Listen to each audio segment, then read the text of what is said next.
Richard says, do you recommend more using dictionary or a quick translation? Because my teacher is a big fan of Cambridge Dictionary. Is it effective? If you're at a low level of English, then you probably can't understand what I'm saying. Bye-bye. If you can understand what I'm saying, then you should be okay to start using a dictionary, an all-English dictionary. The problem with translation is it really is just a rough meaning. If you translate in Google a sentence, a paragraph from your language into English, it's probably not going to make too much sense in English. It's going to sound awkward. It's going to sound weird. Now, translators do well, usually word by word. Not always, by the way, because some things just don't quite go over very well. But if you take longer pieces and try to translate them directly, even with the most advanced translators like Google, right? It's still going to sound really weird. All you have to do is look at the English translations on a Chinese restaurant menu in China to see how far this can go. It's hilarious, right? This is the problem with translations. It just doesn't catch everything because words may have connotative meanings. The word you translated last year may now have a new connotation or a social, cultural meaning that isn't in that dictionary or that translation software, right? So dictionaries can be behind and translators can be behind, and the way that we use the word now might be completely different from both. Eventually they will catch up, okay? Now, a dictionary is better because it does try to give you the breakdown of the different ways in which you mean it. If you're trying to translate something, the translator is trying to figure out which way you mean it, right? If something, for example, is classic, well, which way do you mean the word classic? Because it can be used in different ways. It has different connotations. And so the translator is trying to figure out in the context which meaning of the word classic you mean or is meant in the text so that it can make sure the whole text makes sense. Newsflash, it can't do it perfectly. They're not good enough yet. That's the fact. Maybe someday they will be. Hopefully, that would be wonderful. But the dictionary breaks that down for you. The dictionary says, all right, what different meanings so far does this word have? There's a noun version, there's a noun version, there's another noun version, and then there's a verb version, and then there's maybe even an adjective version of the word.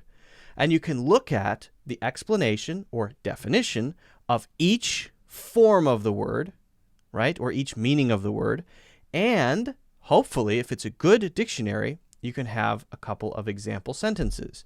So when I talk to Google, if I ask a word, I'll say, hey, what does, hey, I'm not going to say it in case you have a Google device near you. I'll say, hey, what does tautology mean? Then I'll get a definition, and then I'll say, can you put it in a sentence for me? And then I'll get it in a sentence, and I'll begin to figure out how it's used. Now, again, that's also not perfect, but it is better than trying to translate from your language to English, generally speaking, especially if we're talking about paragraphs. So if you're able to understand me, try to use a dictionary. Are all dictionaries the same? I think that some of the traditional dictionaries are sort of just so-so because they give you a very formal definition, and sometimes it's not satisfying. The dictionary definition of the word pronunciation is the way in which a word is pronounced, and that is a noun, and that is from the Oxford Dictionary. Are you satisfied by that? I'm not. That's a weak definition. I'm unsatisfied. Okay, you can sue me, Oxford, but that is, in my opinion, not good enough, okay? What you want to find is a dictionary that puts it in context.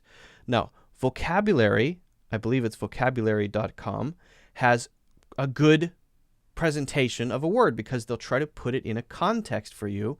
They'll try to put it in a paragraph for you, okay? The free dictionary I really like.